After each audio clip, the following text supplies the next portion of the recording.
Olá pessoal, eu sou o professor Vitor Almeida, do Departamento de Matemática e Estatística aqui da PUC Minas. A gente vai dar sequência ao nosso estudo sobre o plano, falando em particular dos problemas envolvendo os planos.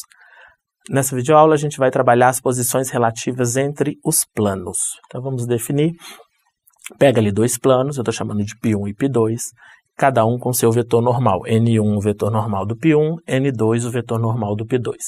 A gente vai falar que o plano P1 é paralelo ao plano P2 se necessariamente os vetores N1 e N2 são paralelos, ou seja, o vetor N1 é múltiplo do vetor N2.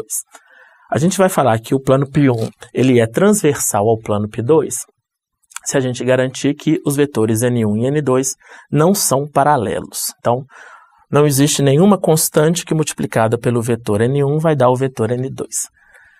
Em particular, se a gente conseguir garantir que o produto escalar entre o vetor N1 e o vetor N2 é zero, então esses planos são ditos perpendiculares.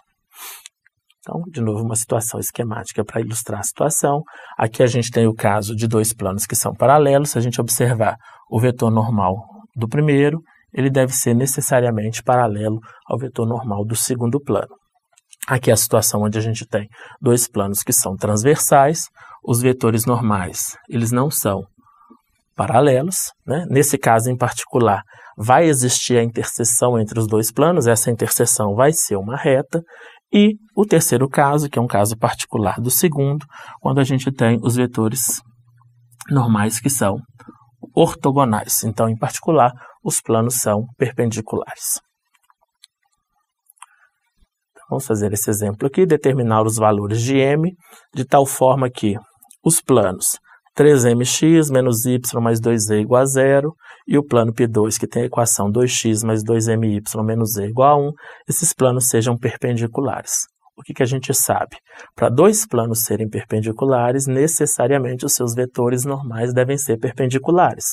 O vetor normal do primeiro plano tem componentes 3m, menos 1 e 2. E o vetor normal do plano P2 tem componentes 2, 2m, menos 1.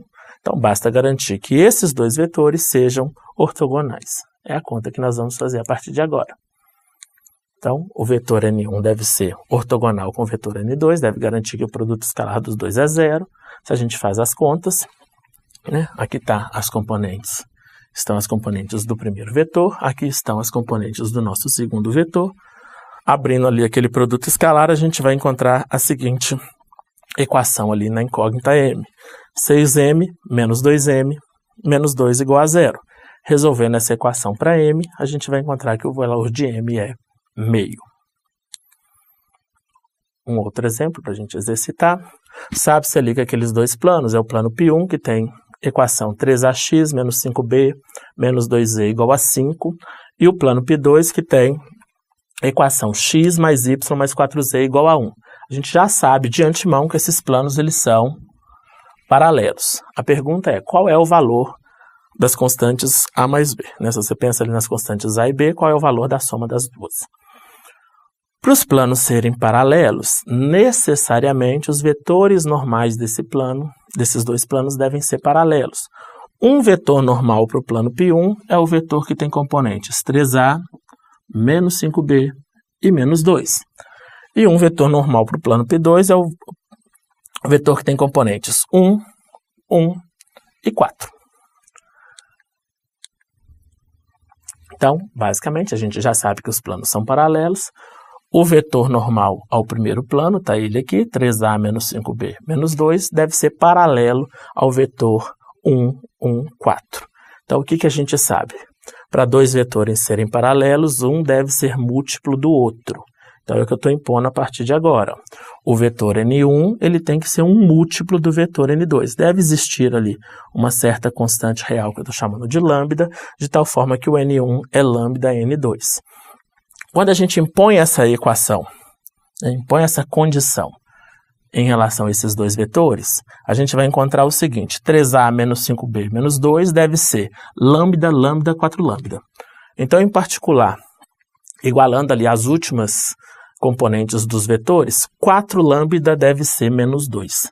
Se 4 lambda é menos 2, necessariamente o valor de lambda só pode ser menos meio.